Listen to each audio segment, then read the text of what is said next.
northwestern Chesterfield and northwestern Kershaw counties. At 5:05.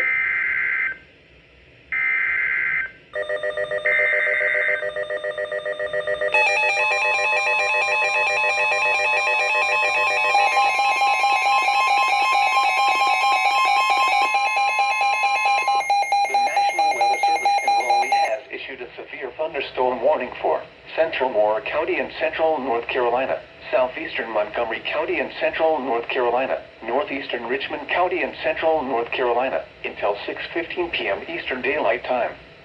At 5:39 p.m. Eastern Daylight Time, a severe thunderstorm was located 7 miles south of Biscoe, or 9 miles southeast of Troy, moving east at 50 miles per hour. The following hazards are expected: 70 miles per hour wind gusts and quarter-size hail.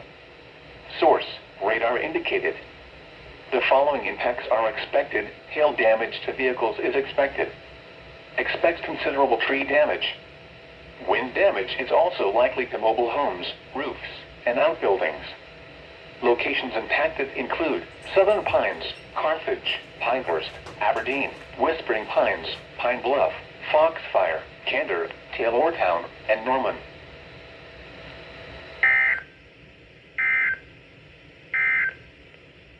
A severe thunderstorm warning remains in effect until 6 p.m. Eastern Daylight Time.